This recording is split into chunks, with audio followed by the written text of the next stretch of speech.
Welcome to Traveler's Tales. I am your host, Greg Alonzo.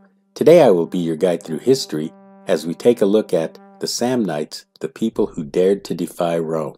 Before we begin, just a quick reminder that we post new videos every Tuesday, Thursday, and Saturday, with special editions on Thursdays. Don't forget to hit the little bell icon to be notified each time we post new videos. Who were these enigmatic people? How did they become part of Rome? Wasn't Pontius Pilate a Samnite? Today we will answer these questions and more as we take a look at the Samnites, the people who dared to defy Rome.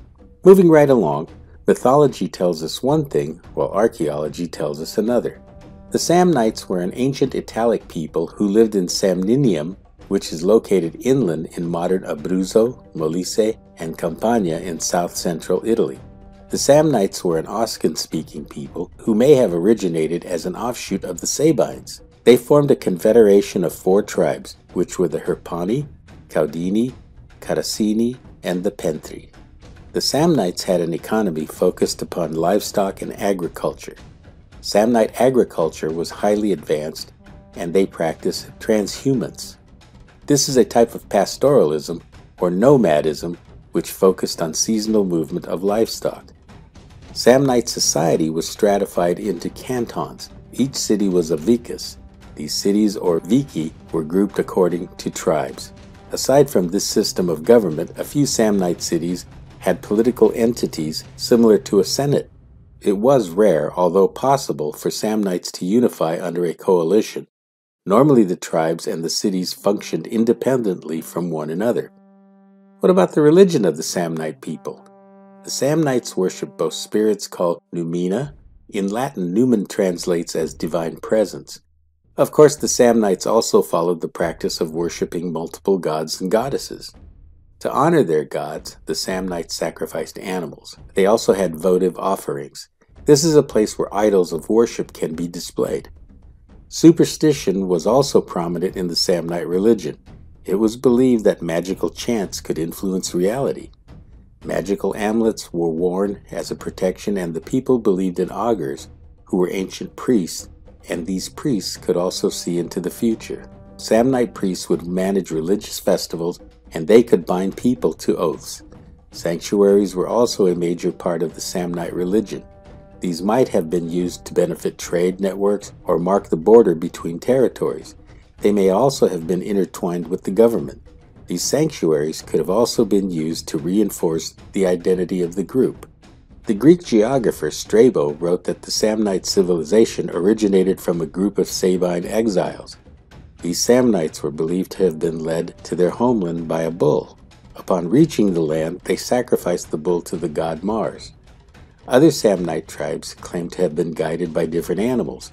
The Herpini claimed to have been guided by a wolf, while the Picentes claimed to have been guided by a woodpecker. Alternatively, the Samnites may have also connected to the Spartans. This legend is possibly apocryphal. It might have been created by the Greeks for an alliance with the Samnites, or to include Italic peoples within their worldview by highlighting the similarities between the Samnites and the Spartans. Modern scholarship has in fact pointed out that the archaeological evidence shows that the Samnite civilization likely developed from pre-existing Italian culture. Such evidence also confirms that when the Etruscans abandoned Campania in the 5th century before the Common Era, the Samnites immediately moved in and conquered the territory. Roman historians believe that Samnite society to be highly militaristic and nicknamed them Beleger Samnis, which means warrior Samnites. Livy mentioned a legio lentiata, which is a linen regiment clad in flamboyant equipment to differentiate itself from other Samnite warriors. According to Livy, this legion took on an oath to never flee the battlefield inside a linen structure.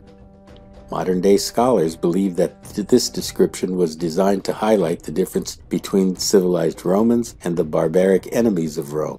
Eventually, these so-called barbarians stood in the way of Roman expansion and led to 3 wars. We will cover the Samnite Wars on the next issue of Traveler's Tales.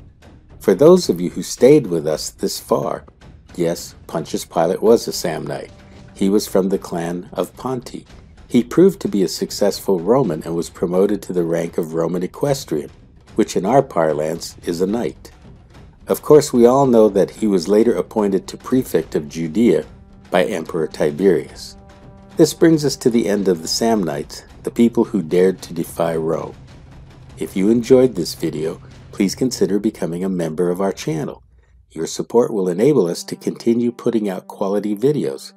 Don't forget to like and subscribe to Traveler's Tales. This really is the best way to help our channel grow. Until we meet again at the crossroads of folklore and fact, Cartistos.